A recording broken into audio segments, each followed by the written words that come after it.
other drugs. Cannabis when used together are more effective and dangerous when it is used alone. ठीक है, इसका cumulative combined effect जो है वो ज़्यादा dangerous हो जाएगा अगर जब हम इसको अल्कोहल के साथ लेंगे, अल्कोहल के साथ combine करके.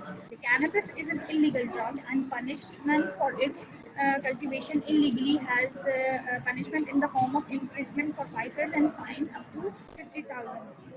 While driving, intake of cannabis affect motor and coordination skill along with the vision, reaction time, spatial orientation, increase the chances of accident. ये आप लोगों को कल भी मैंने बताया था, बिल्कुल अल्कोहल की तरह जैसे ड्राइविंग और आपके जो रिएक्शन टाइम है उसको डिले करता है, स्लो डाउन कर देता है रिएक्शन टाइम को. तो इसलिए जो है वो प्रोहिबिटेड है ये driving during while driving intake जो है इसका जो है यूज प्रोहिबिटेड है. अच्छा, ये मैं आप लोगों को जो कह रही थी कि कुछ क्वेश्चन आंसरिंग की है कि इससे आपको समराइज भी हो जाएगा लास्ट जो हमने कल पढ़ा था. छोटे छोटे एक लाइन के क्वेश्चन है. Marijuana is derived from which plant. तो ये है मैरिजुआना कहाँ से. कैनबिस सटिवा जो है उससे डिराइव होता है. How is marijuana consumed as a drug of abuse. तो दो फॉर्म में इसके रूट है लेने के.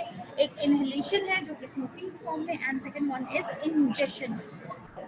By which method is the onset of action most rapid. ज़्यादा आप लोगों को पता है कि इनहेलेशन जब स्मोक फॉर्म में जब लिया जाता है तब उसका इफेक्ट ज़्यादा रैपिड होता है. As we have discussed earlier, कल हमने ये डिटेल में डिस्कस किया था कि स्मोकिंग से लेंगे तो इसका इफेक्ट रैपिड और फास्ट होगा.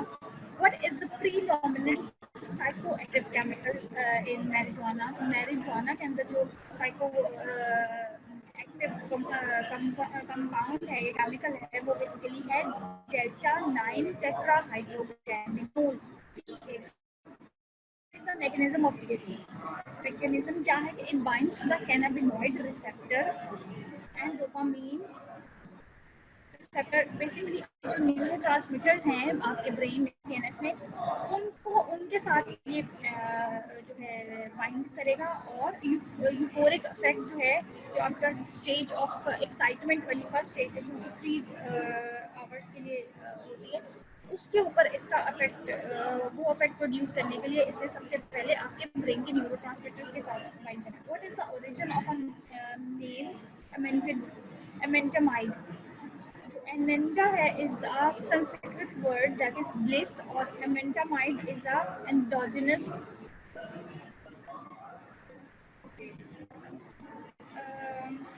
What are the some common forms of cannabis? तो common forms हमने की थी. मैरिजुआना है जो कि सीगा के प्लांट्स हैं. हशीश है. इसके अलावा कीफ, भंग, बतर, ये इसके और स्लैंग नेम वाले जो हैं वो. What is a joint or refers? ये हमने refers और joint के बारे में पढ़ा था कि marijuana cigarette made by rolling of a ganja in cigarette paper. What is bomb? A pipe used to smoke marijuana, commonly used to filter the smoke. Okay. Water is commonly used to filter the smoke. How can marijuana be ingested? Ingested किस form में marijuana किया जाता है? ये तो baked कोई भी goods हो गई, कॉमनली ब्राउनीज में, ठीक हो गया.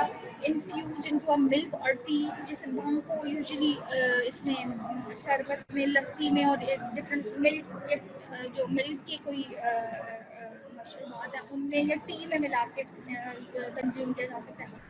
इन्फ्यूज इनटू एथेनॉल, जिसे हम, अच्छा ये इम्पोर्टेंट है, समटाइम्स ये पूछा जाता है कि व्हाट इज एमसीक्यू भी आ जाता है. ग्रीन ड्रैगन क्या है? कि हमने पहले बात की कि मैरिजुआना या कैनबिस को जब एथेनॉल यानी कि अल्कोहल के साथ, अल्कोहल मिथाइल अल्कोहल को एथेनॉल बोलते हैं, एथेनॉल और मैरिजुआना को कंबाइन लिया जाए तो जो इन्फ्यूजन जो इन दोनों की हो तो वो ज़्यादा डेंजरस है और ज़्यादा लीथल टॉक्सिक इफेक्ट प्रोड्यूस करता है. तो इन दोनों को कंबाइन करके लें तो टर्म ग्रीन ड्रैगन है जो कि यूज होती है. One is approximate half life of marijuana, तो 20 to 30 आवर्स है हाफ लाइफ के. और other short term effect of marijuana usages euphoria है, increase appetite, altered time perception, poor short term memory, paranoia, lethargy, ये सारी चीज़ें आएंगी। Sign of acute marijuana use, sign क्या होंगे? टैकिकार्डिया होगा और तो हाइपोटेंशन हो सकता है, कंजक्टिवाइटल इरिथमिया हो सकता है, इंट्राओकुलर प्रेशर डिक्रीज होगा, स्लर्ड स्पीच, टैक्सिया, ये सारी चीज़ें हो जाएंगी। What physical findings are associated with chronic marijuana? Chronic के साथ जो है amotivational syndrome हो सकता है, obesity, pulmonary disease हो सकती है. By what method can recent marijuana use be detected? तो direct blood या urine से हम detect कर सकते हैं. Detection of metabolites in blood या urine जो 24 to 36 hours में after use आएंगे. इसके अलावा हमने बात की थी कि हम hair analysis से कर सकते हैं, जिसमें हमने कहा था भंग के लीव्स जो हैं वो हेयर लाइक प्रोजेक्शन होंगी, तो हम वो स्लाइड के थ्रू कर सकते हैं। तो लॉन्ग मैरिजुआना भी detected in the urine, urine में कब तक होगा? तो in chronic user positive urine test can occur up to 1 month तक जो है इस जो है क्रॉनिक यूजर्स में ये इसका इफेक्ट आता रहेगा। Describe the treatment of acute marijuana intoxication, तो ट्रीटमेंट जो थी वो जस्ट सपोर्टिव और सिम्टोमेटिक थी due to the low acute toxicity. Few abusers present with the primary complaint of marijuana intoxication. Those that who have adverse symptoms like co-ingestion with more toxic drug. Treatment consists of supportive care. Just आपने supportive care करनी है. Okay, हमारा अब cannabis खत्म हो गया. Cannabis sativa and cannabis indica हम लोगों ने कवर कर लिया है. नेक्स्ट हमारा है जो कि स्पाइनल पॉइजन है. थोड़ा सा मैं आप लोगों को पॉइजन की क्लासिफिकेशन दोबारा से करवा दूँ, थोड़ा एक ओवरव्यू. वैसे तो लोगों को आपको आ ही जानी चाहिए कि सीएनएस पॉइजन को हम 3 जो हमारे मोटे मोटे इंपॉर्टेंट ग्रुप्स हैं उनमें डिवाइड करते हैं. सीएनएस एक्टिंग पॉइजन में सबसे पहले तो हम सीएनएस एक्टिंग है एक हमारे जो न्यूरोटिक्स हैं, CNS acting, peripheral nervous system, PNS acting और स्पाइनल. सीएनएस को फर्दर डिवाइड करेंगे सोमनीफेरेंस में, जिसकी एग्जांपल ओपियम है, मॉर्फिन और ओपियाइड आ जाते हैं. सोमनीफेरेंस के बाद इनेबरेंट्स हैं जिनमें आ जाते हैं आपके अल्कोहल, बार्बिचुरेट्स और बेंजोडाइजेपीन. और तीसरे थर्ड वन जो है वो डिलीरियंट्स हैं जिसमें आ जाते हैं धतूरा, कोकेन एंड कैनबिस. अब हमने धतूरा, कोकेन एंड कैनबिस डिस्कस कर लिए, हमारे डिलीरियंट्स कंप्लीट हो गए हैं. ठीक हो गया. हमने एक पोर्शन जो है सीएनएस पॉइजन्स में से हमने डिलीरियंट्स का कवर कर लिया. पेरेंट्स और इनएबरेंट्स अभी आपके डिस्कस होने रहते हैं. ओके, ये आप लोगों से फर्दर डिस्कस करेंगे. अब हम थोड़ा सा आ जाते हैं स्पाइनल पॉइजन की तरफ. जो क्लासिफिकेशन में हमने कहा है ना, सीएसपीएनएस और स्पाइनल. तो स्पाइनल पॉइजन जो है बहुत इम्पोर्टेंट पॉइजन है. नक्स वोमिका या स्ट्रिक्नीन. नक्स वोमिका का दूसरा नाम है या स्ट्रिक्नीन poison.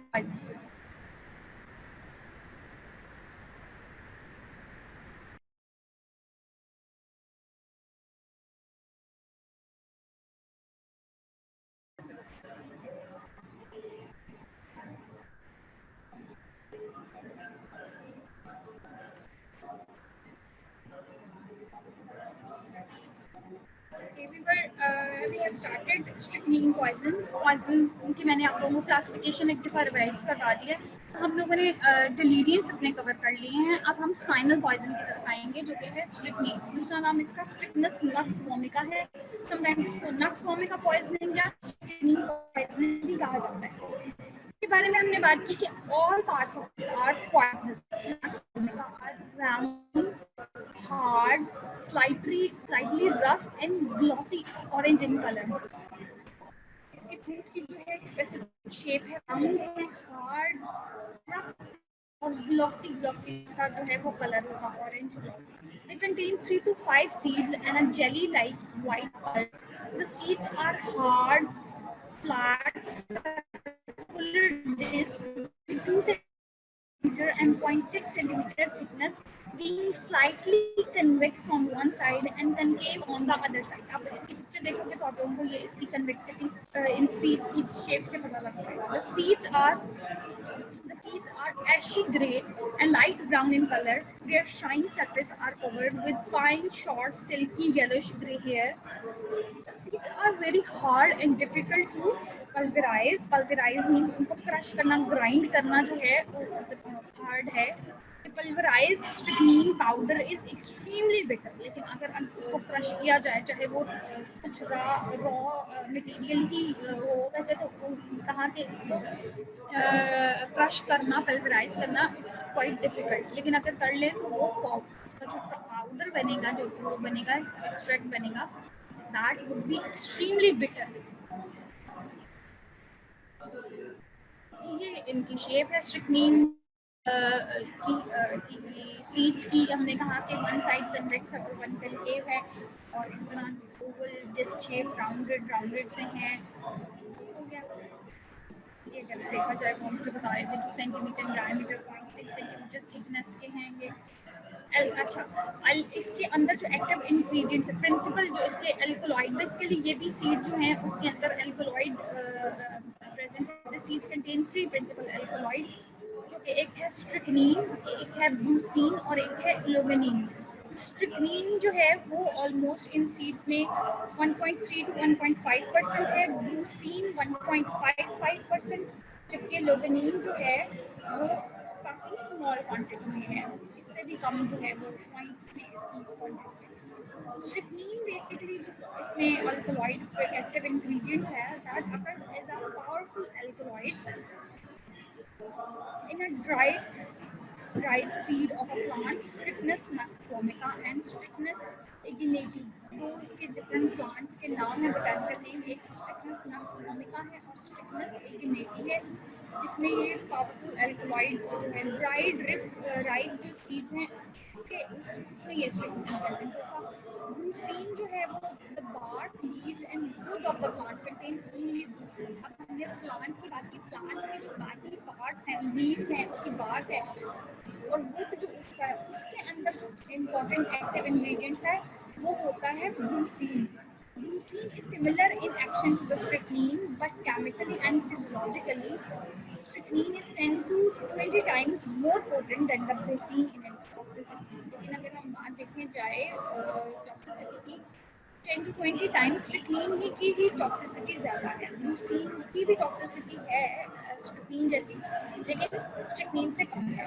लोगेनिन is present in seeds in too small quantity in its extract its substantial toxic effect.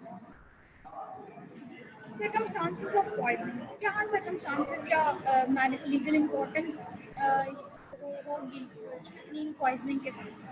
Accidental poisoning results from ingestion of a tablets by our children kept for use of the parents, wrongly prescribed for quinine is prescribed as a tonic. Suicidal poisoning results when pharmacists or agricultural workers who have access to the drug may ingest it. Homicidal poisoning occurs when the crushed seeds or tablets are mixed with the food to kill the person. In Malaysia, it is used as a arrow poison. Arrow poison आप लोगों ने पहले भी कुछ irritants पढ़े होंगे, तो आप लोगों ने कुछ पॉइजन के नाम आए होंगे, मेडिको लीगल सिग्निफिकेंस में आया होगा। It is used as arrow poison, खासकर प्लांट्स और जो आपने एनिमल इरिटेंट्स पढ़े होंगे तब ये आया होगा। एरो पॉइजन ये है कि कुछ कंट्रीज में अभी भी जो है वो एरोज उस पे तीर पे लगा के एनिमल को किल करने के लिए, बेसिकली पॉइजन करने के लिए जो है वो इस पॉइजन का क्रश पाउडर जो है वो उस पे लगाते हैं एरो पे और फिर उसको फायर करते हैं। तो मलेशिया में ये एज अ एरो पॉइजन स्ट्रिक्नीन भी यूज होता है।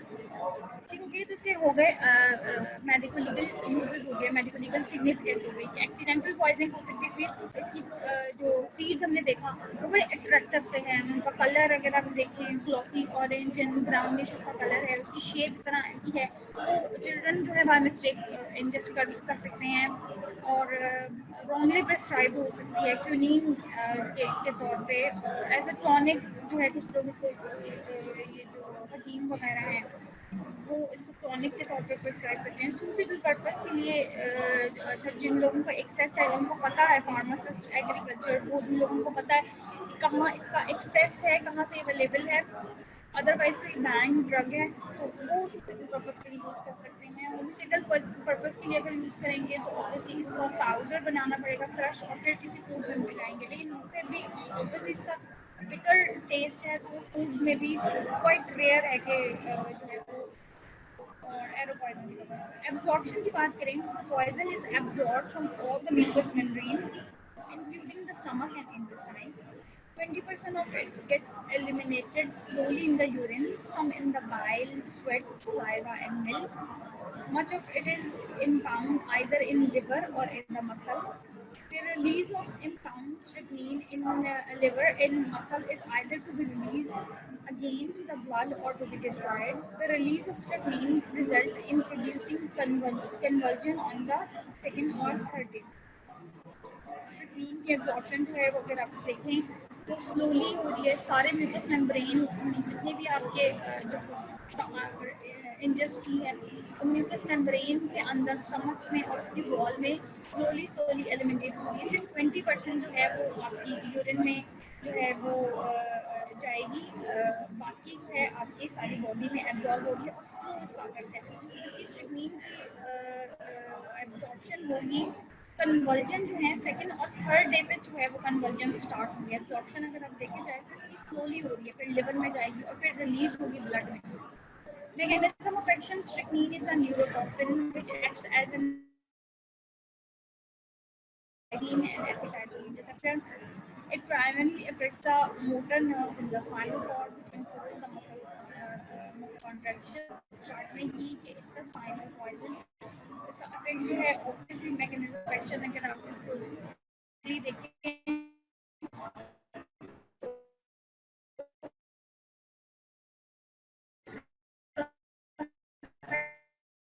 motor neurons neurons motor inhibitors such as glycine, a greater quantity of excitatory neurotransmitter must bind to the receptor before there will be an action potential generated. Glycine acts primarily as an antagonist of the glycine receptor, which is a ligand-gated chloride channel in neurons located in the spinal cord and in the brain. आप लोगों ने physiology में सारे अपने motor pathways पढ़े हैं और उसमें इनका जो न्यूरोट्रांसमीटर्स के जो कनेक्शंस हैं आप लोगों को आइडिया होगा. This chloride channels will allow the negatively charged chloride ions into the neuron, causing hyperpolarization. Chloride ions जब आएंगे negatively charged सेल मेम्ब्रेन को क्रॉस करके आएंगे तो वो hyperpolarization cause करेगी, which pushes the membrane potential further from threshold. Strychnine is an antagonist of glycine, which means that it binds to the same receptor, preventing the inhibitory effect of glycine on the postsynaptic neuron. Therefore, action potential are triggered with low level of excitatory neurotransmitter. When the inhibitory signals are prevented, the motor neurons are more easily activated, and the victim will have spastic muscle contraction, resulting in death, asphyxiation.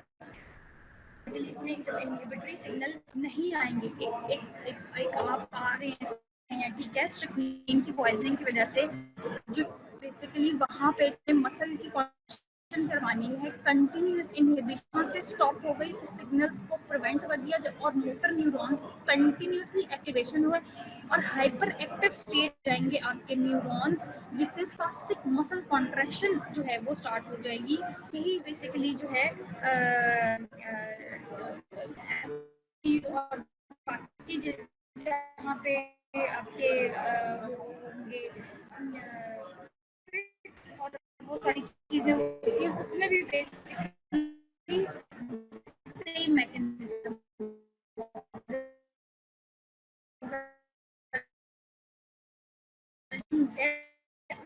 normal inhibition of spread of motor loss that any slight stimulus such as noise, light, air breeze causes generalized muscle spasm.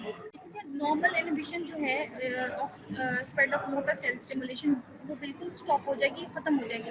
तो कोई भी single या slight सा stimulus है कोई noise है light है air bridge है अब हवा की आवाज़ उससे भी उसको एकदम से वो बंदा मसल साथ में चल जाएगी. ये सारी चीज़ें स्टिमुलेंट के तौर पे काम करेंगी और वो बंदे का जो है वो हाइपर फ्लेक्सिबिलिटी मसल्स जो है वो हाइपर फ्लेक्सिबल हो जाएंगे जिससे वो मसल्स के स्पास में चल जाएगा. It has a little stimulant effect on the cerebral cortex as the patient remains unconscious till the end. Death occurs from asphyxia due to the spasm of muscles of respiration. Basically क्या muscle के spasm जब आपके respiratory muscles जो हैं वो respiratory उसमें spasm muscle spasm में आ जाएंगे तो मसल नॉर्मल मूवमेंट जो है चेस्ट की वो नहीं हो पाएगी मसल स्पैज्म की वजह से।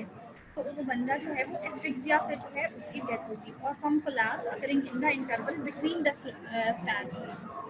साइन एंड सिम्टम जो हैं वो बहुत ज़्यादा इसके सिवियर किस्म के और सिम्टम हैं। Uncrushed seeds have no effect and they have passed intact with the faeces.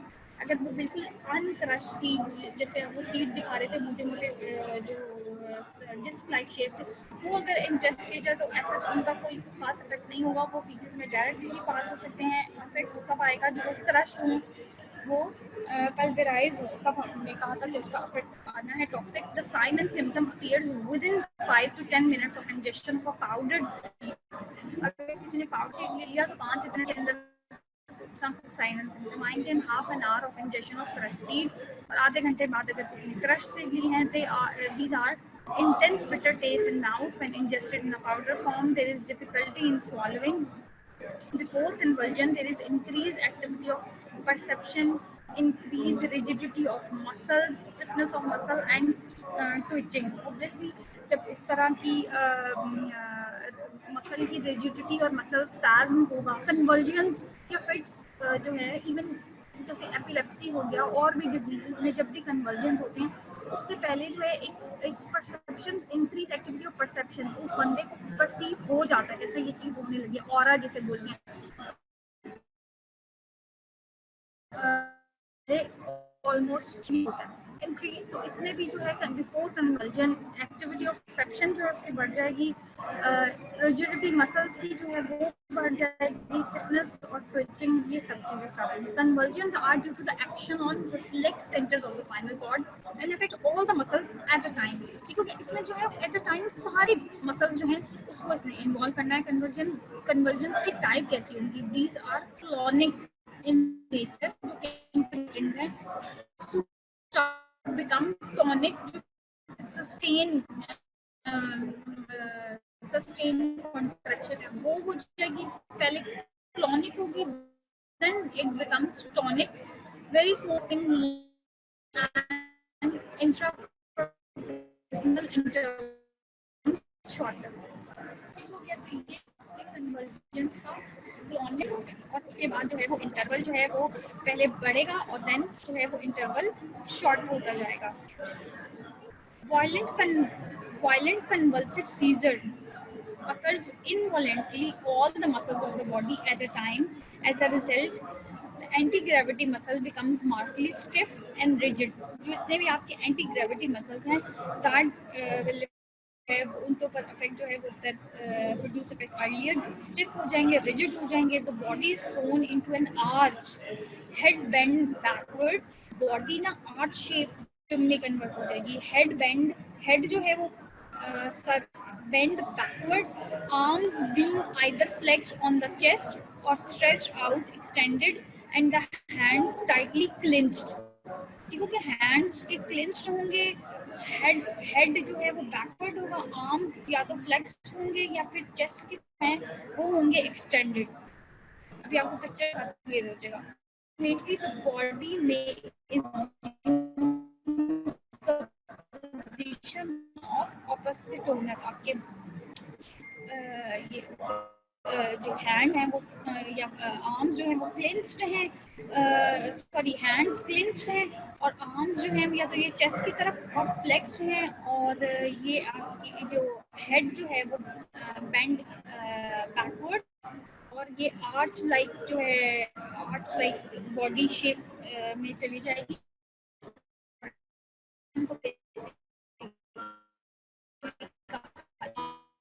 Flexed, fingers clenched into a fist।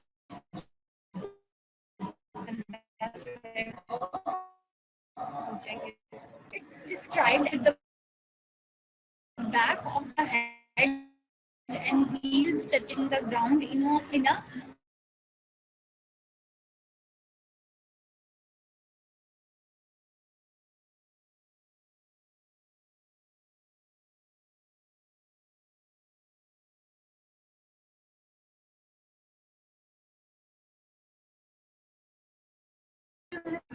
Arch,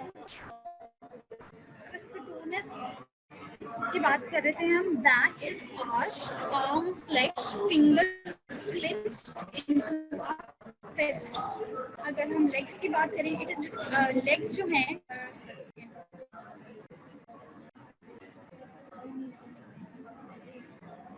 body is being arched on the back with the back of the head and heels touching the ground in a bow-like position, the head hyperextended, feet arched and inverted, legs extended and slightly thrown apart, and abdominal muscles spasmodically fixed, resulting in a serious interference with the respiratory muscles. हम लोग discuss कर रहे थे कि क्यों इसमें death basically इसमें respiratory failure की वजह से होती है।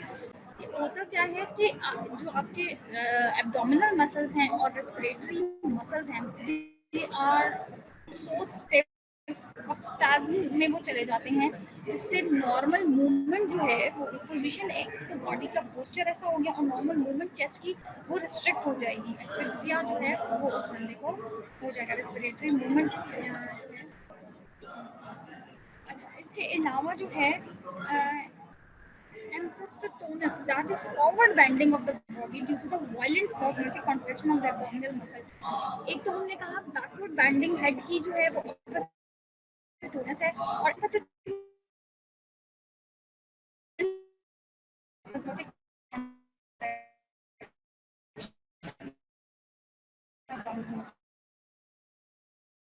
the word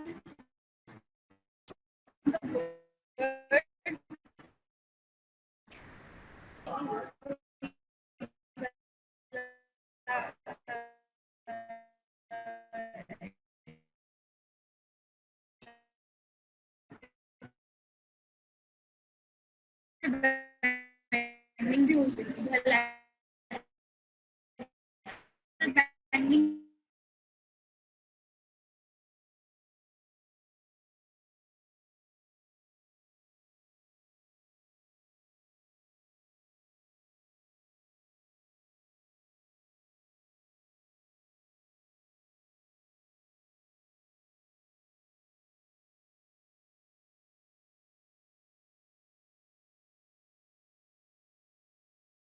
forward bending, forward bending हो गई, फॉरवर्ड बेंडिंग हो गई, backward bending and lateral bending। lateral bending के लिए टर्म जो यूज हुई वो है pluripotenus। Convulsions last for about 1 to 2 minutes and occur after an interval of 10 to 15 minutes. Between convulsions, the muscles are completely relaxed and the patient looks well, though exhausted and looks cyanovision। ठीक है, between the intervals हमने कहा कि पहले जो है वो clonic, फिर tonic और फिर इंटरवल वाइज होंगे। पहले वो इंटरवल जो है वो शॉर्ट इंटरवल्स के बाद, तो बिटवीन द इंटरवल्स के दरमियान जो इंटरवल्स हैं उसमें वो बंदा जो है वो कम्प्लीटली रिलैक्स होगा, वो बिल्कुल जो है उसकी वेल लुक होगी, ऑल्दो ऑब्वियसली उसकी मसल्स जो हैं वो इतने स्पाज्म में गए थे तो थोड़ा एग्जॉस्टेड तो वो होगा, और साइनोस जो है उसकी जो है लुक साइनोस हो सकती है। और कन्वर्जेंस 1 से 2 मिनट जो इंटरवल है, ड्यूरेशन है वो 1 to 2 मिनट्स का है, और after an interval of 10 to 15 minutes, 1 to 2 minute total last करेगा और 10 to 15 के बाद दोबारा। Face is cyanosed and bears an anxious look होगी इसमें, eyeball are prominent with dilated pupil।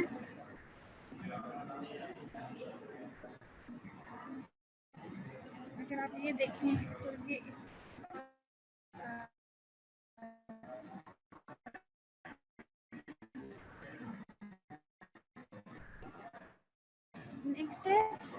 Next एक और टर्म है crisis sardonicus। The corners of mouth drop back due to the contraction of jaw frequently, blood stain, consciousness remains clear until the death usually occurs after 4 to 5 convulsions due to asphyxia, spasm of respiratory muscles। हमने कहा अपस्टोटोनस की ही या कोई और भी चाहे प्लूरिस्टोनस हो, उसमें आपके मसल्स खासकर एब्डोमिनल और रेस्पिरेटरी मसल जो है वो स्पाज्म में जाएंगे, स्टिफ हो जाएंगे, जिससे जो है नॉर्मल रेस्पिरेटरी मूवमेंट नहीं होगी, बंदा जो है रेस्पिरेटरी मसल्स के स्पाज्म की वजह से उसको एस्फिक्सिया हो जाएगा। और ये यूजुअली 4 से 5 कन्वर्जन्स में डेथ उसकी हो सकती है।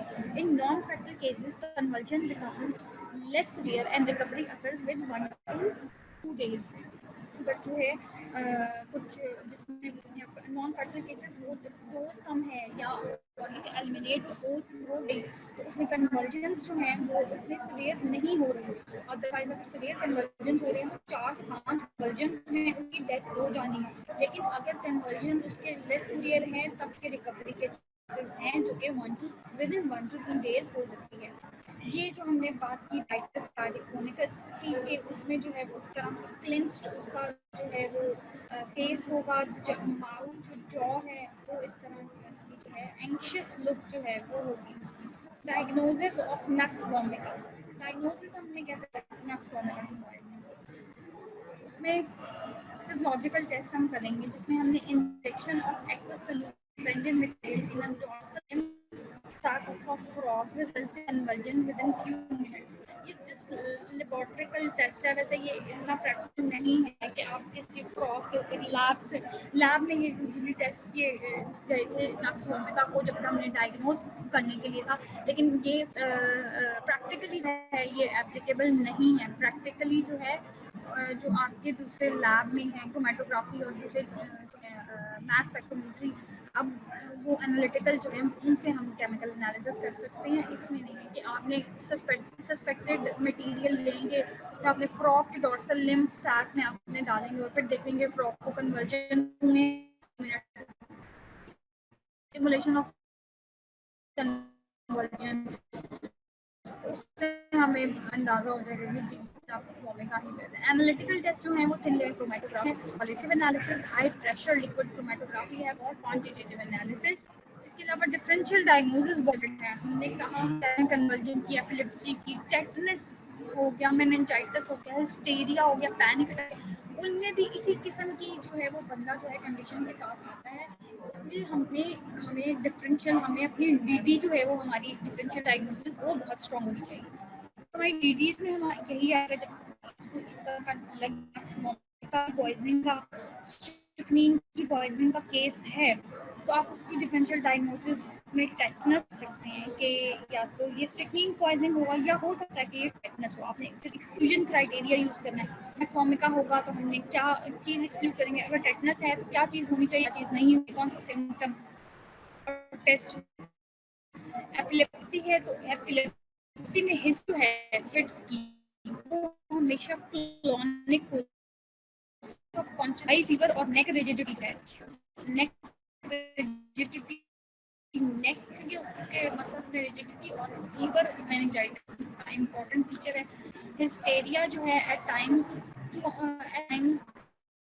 To are difficult to distinguish, so it's better to treat for the poisoning. अगर ये डिसीज और डिसऑर्डर है उनके लिए साइकियाट्रिक एवेल्युएशन उस बंदे को बहुत ज़्यादा टाइम चाहिए। आपने जब साइकियाट्रिक इसमें याद है असेस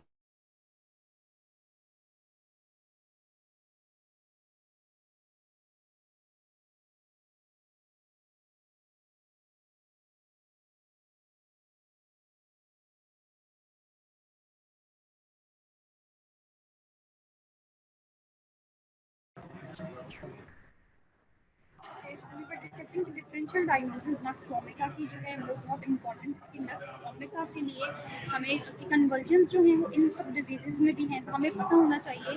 हम एक्सक्लूजन क्राइटेरिया के थ्रू जो है हम फाइंड आउट करेंगे कि आइदर ये नक्स वोमिका का जो है पेशेंट है उसकी ट्रीटमेंट शुरू करें या ये टेटनस है। तो इसकी टेटनस हो सकती है, एपिलेप्सी हो सकती है। एपिलेप्सी में हिस्ट्री होनी चाहिए, हिस्ट्री फिट्स की जो है वो बहुत इंपॉर्टेंट है। तो हमें हिस्ट्री से हमें पता लगेगा कि उसकी जो है वो चाइल्डहुड हिस्ट्री की एपिलेप्सी की, तो उसको जो है नक्स वोमिका की पॉइजनिंग जो है वो उसका वो ऑब्वियसली एक्सीडेंटल ही होगी, अचानक सडन स्टार्ट होगी।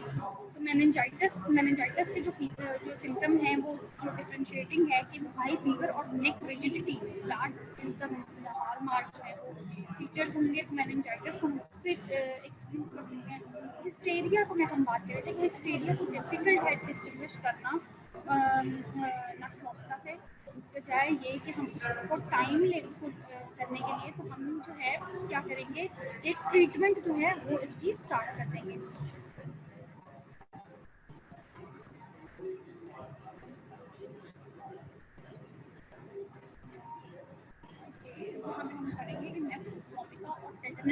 क्या डिफरेंस है। अगर आप बात करें तो फीचर्स अक्सर ये आ जाता है, इंपॉर्टेंट क्वेश्चन है differentiating points, how to differentiate nux vomica from the tetanus.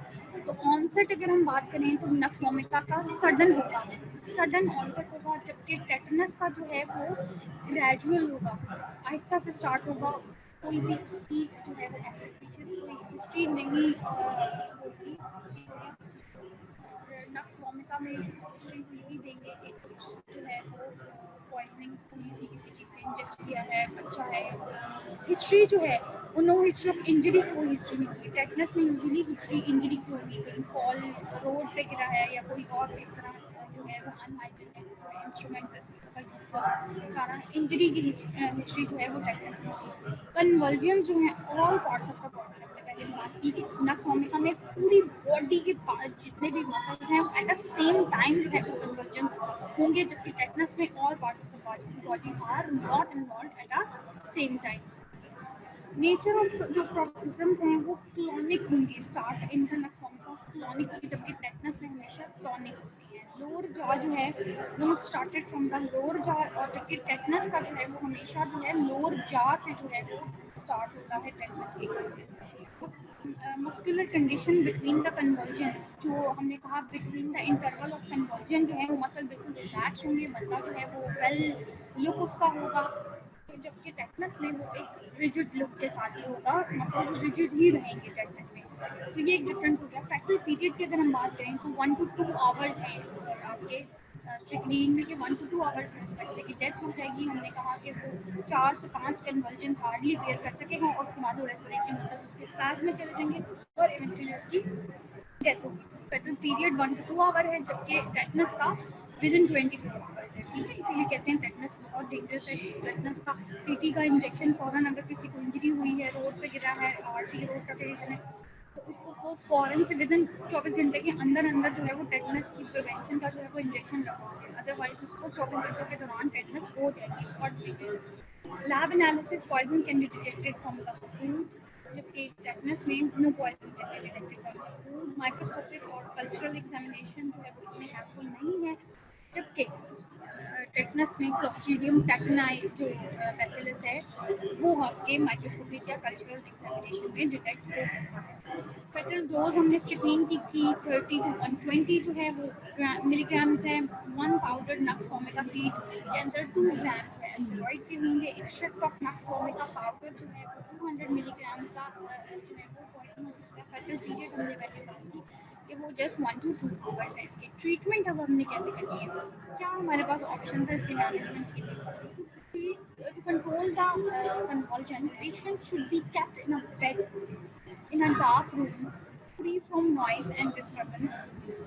ये हमने बात की थी कि इवन जो है सिंगल ब्रीज जो एक हवा है सिंपल, कोई भी नॉइज, कोई भी छोटा से छोटा जो है आवाज़, वो एज अ स्टिमुलेंट उस बंदे के ऊपर एक्ट करेगा और उसमें जो है वो फौरन से मसल्स जो हैं उसके स्पाज में जाना शुरू हो जाएंगे। तो उस बंदे को जो है वो आइसोलेशन में रखेंगे, डार्क रूम में, kept in a dark room, quite inhalation of anesthetics is of value during convulsion, spasm of respiratory muscles.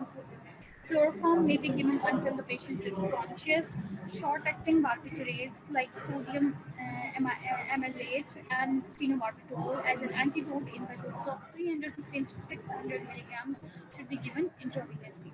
तो क्या उसमें हमने उसको जो है शॉर्ट एक्टिंग बार्बिटरेट्स, फिनोबार्बिटोल जो है, और ये हम एज अ एंटीडोट दे सकते हैं। Stomach wash should be done using Camelopore solution, potassium permanganate solution से हम उसका stomach wash कर सकते हैं।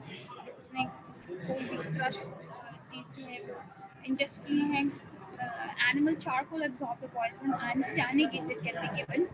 तो बहुत ज़्यादा अच्छा इफेक्ट है एनिमल चारकोल का। बेसिकली एनिमल चारकोल एब्जॉर्बेंट है जो आपकी पॉइजन जो स्टमक में है। जैसे ही अगर आप इसका टाइम बहुत मैटर करता है कि अगर आप फौरन से उसको दे दें, आपने जब चारकोल पड़ा होगा जनरल टॉक्सी में, तो वहाँ पे आफ्टर इंजेक्शन ऑफ पॉइजन आप कितने टाइम के बाद, 15 मिनट्स के बाद दे रहे हैं तो उसका इफेक्ट कितना अच्छा आएगा, 10 मिनट्स के बाद दे रहे हैं, 1 आवर के बाद दे रहे हैं तो इफेक्ट और कम हो जाएगा। अगर आप फॉरन से एनिमल चारकोल, ये बहुत इजीली भी अवेलेबल है, तो वो जो है एब्जॉर्बेंट जो वो पॉइजन को बहुत उसके चांसेस हैं कि वो उसकी एलिमिनेशन को एब्जॉर्प्शन को कम कर दे। इसके अलावा मेग्नीशियम मसल रिलैक्सेंट कोई दे सकते हैं 3 मिलीग्राम पर केजी के हिसाब से, स्लोली आईवी दे सकते हैं, ड्रिप में in given to control muscle spasm, injection diazepam दे सकते हैं उसको। अगर कन्वर्जेंस हैं तो ऑब्वियसली उसको थोड़ी देर सेडेट करने के लिए 2.5 मिलीग्राम कन्वर्जेंस में डायज़ेपाम का इंजेक्शन दे सकते हैं। इसके अलावा urethane is given in the dose of 5 to 15 milligrams. Chloral hydrate and bromide should be given. Symptomatic treatment बाकी हम करेंगे, जो उसको सिम्टम होंगे उसको ट्रीट करेंगे। टॉक्सी फाइंडिंग, टॉक्सी फाइंडिंग क्या होंगे हमारी? साइंस ऑफ एस्फिक्सिया है वो प्रेजेंट हो सकते हैं। Rigor mortise develop earlier and it is long remains of seeds stomach में, जो है स्टमक में हमें सीड्स मिलेंगे जब हम स्टमक ओपन करेंगे टॉक्सी करते हुए। Extravasation of blood is present in the muscle. चलें थैंक यू, फिर हम नेक्स्ट अपने लेक्चर में डिस्कस करेंगे कि अभी ये काफ़ी सारी इसकी चीज़ें रहती है और इसको समराइज भी करेंगे। Thank you so much.